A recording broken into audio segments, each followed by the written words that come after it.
खबर का बिहार के जमुई में ईओयू का बड़ा एक्शन देखा गया है। आय से अधिक संपत्ति मामले में छापेमारी की गई है। कार्यकारी अभियंता गोपाल कुमार के ठिकानों पर रेड की गई है। छापेमारी में अब तक 40 लाख का कैश बरामद किया गया है। 4 अलग अलग ठिकानों पर इस छापेमारी को अंजाम दिया गया है। तो तस्वीर भी आप यहां देख सकते हैं। छापेमारी में 40 लाख कैश और कुछ जेवरात जो तस्वीरों में आप देख रहे हैं वो यहां पर बरामद किए गए। सोने चांदी के जेवर आपको दिख रहे हैं। यहाँ बिहार के जमुई में ईओयू अब फुल एक्शन मोड में यहां पर दिखाई दे रही है। आर्थिक अपराध इकाई के कर्मचारी हैं जो यहां पर पहुंचे हुए हैं छापेमारी करने के लिए। और छापेमारी में 40 लाख रुपए कैश के साथ साथ 4 अलग अलग ठिकानों पर छापेमारी की गई है। कैश के साथ कई भारी संख्या में ज्वेलरी भी यहां पर बरामद की गई है। लाखों की जाहिर तौर पर अंदाजा लगाया जा सकता है कि ज्वेलरी भी होगी। और यह एक्शन लगातार यहां जारी है। कार्यकारी अभियंता गोपाल कुमार के ठिकानों पर यहां रेड की गई है। अब इतनी भारी संख्या में कैश, इतने जेवर, इतने आभूषण यहां कैसे एकत्रित किए गए, और जाहिर है जानकारी मिलने के बाद में इस छापेमारी को अंजाम दिया गया है। यहां आय से अधिक संपत्ति मामले में ये कार्रवाई की गई है। तो मिले इनपुट्स के आधार पर इस कार्रवाई को अंजाम दिया गया है। ईओयू की टीम यहां एक्शन मोड में नजर आई। लंबे समय से यहां नजर बनी हुई थी, जिसके बाद इस कार्रवाई को अंजाम दिया गया। अचानक टीम पहुंचती है कार्यकारी अभियंता गोपाल कुमार के ठिकानों पर, और कई ठिकाने हैं, 1-2 नहीं बल्कि 4 ठिकाने बताए जा रहे हैं जहां पर यह रेड की गई है। कुछ दस्तावेज बरामद किए गए हैं। 40 लाख का कैश बरामद किया गया है। ज्वेलरी बरामद की गई है।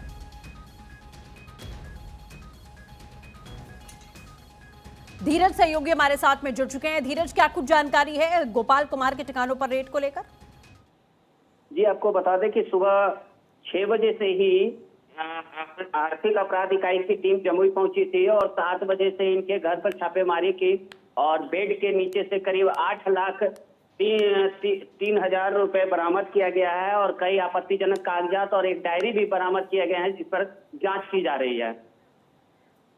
बिल्कुल ठीक है धीरज, बहुत शुक्रिया। और इस समय आप पटना से सर्वेश हमारे साथ में जुड़ चुके हैं। सर्वेश, 4 अलग अलग ठिकानों पर छापेमारी हुई है। पटना में भी छापेमारी को अंजाम दिया गया है। इसको लेकर क्या जानकारी है? देखिए, आय से अधिक संपत्ति मामले में 1 करोड़ का मामला उनके खिलाफ दर्ज किया गया था। उसके बाद कोर्ट से उनके खिलाफ वारंट लिया गया। वारंट लेने के बाद आर्थिक अपराध इकाई की टीम ने उनके ठिकानों पर दबिश दी। आज सुबह तड़के से ही छापेमारी चल रही है और गोपाल कुमार, जो कि ग्रामीण कार्य विभाग के कार्यपालक अभियंता हैं, इनके 4 ठिकानों पर छापेमारी चल रही है। 40 लाख नगद रुपए अभी तक जो जानकारी मिल पा रही है उसके मुताबिक बरामद हुए हैं। कई चल अचल संपत्तियों की जानकारी मिली है जो कई करोड़ों की है। इसके अलावा ज्वेलरी भी भारी संख्या में बरामद हुई है, भारी मात्रा में बरामदी उसकी भी हुई है। अभी नोटों की गिनती चल रही है। नोट गिनने की मशीनें भी कई ठिकानों पे, जो 4 ठिकाने हैं उसमें से, जब क्योंकि झाझा में पोस्टिंग थे, जमुई इलाके का जो झाझा एरिया है वहां पे ये पोस्टेड थे, तो वहां पे भी नोट गिनने की मशीन मंगाई गई है। पटना में भी नोट गिनने की मशीन मंगाई गई है। तो फिलहाल नोटों की गिनती चल रही है और जो जानकारी मिल पा रही है उसके मुताबिक अभी तक जो रकम बरामद की गई है उसमें 40 लाख रुपए कैश बरामदगी है। इसके अलावा ज्वेलरी की अभी बरामदगी है। ज्वेलरी को का आकलन किया जाएगा कि वो कितने करोड़ या कितने लाख की है। जहां तक चल अचल संपत्ति जो कागजात बरामद हुए हैं वो कई करोड़ों के हैं। तो एक तरह से मामला सीधे फौरी तौर पे इनके खिलाफ बनता है और इकोनॉमिक ऑफेंस यूनिट जब तमाम सर्च अभियान को पूरा कर लेगी तो उसके बाद गिरफ्तारी का वारंट भी लेगी। अभी फिलहाल सर्च वारंट जारी किया गया था इनके खिलाफ। सर्च वारंट के तहत सर्च चल रहा है और उसके बाद गिरफ्तारी का वारंट भी जारी होगा और उसके बाद इनकी गिरफ्तारी भी हो सकती है। बिल्कुल ठीक है। जैसा सर्वेश आपने यहाँ जानकारी दी है, यानी कि लंबे समय से शिकायतें मिल रही थी, तब इस पूरे मामले में ये एक्शन लिया गया है। बिल्कुल, देखिए, लंबे समय से शिकायतें थी और कार्यपालक अभियंता है ये ग्रामीण कार्य विभाग के, और निश्चित तौर पे देखिए इस तरह की लगातार कई कार्रवाइयां हुई हैं।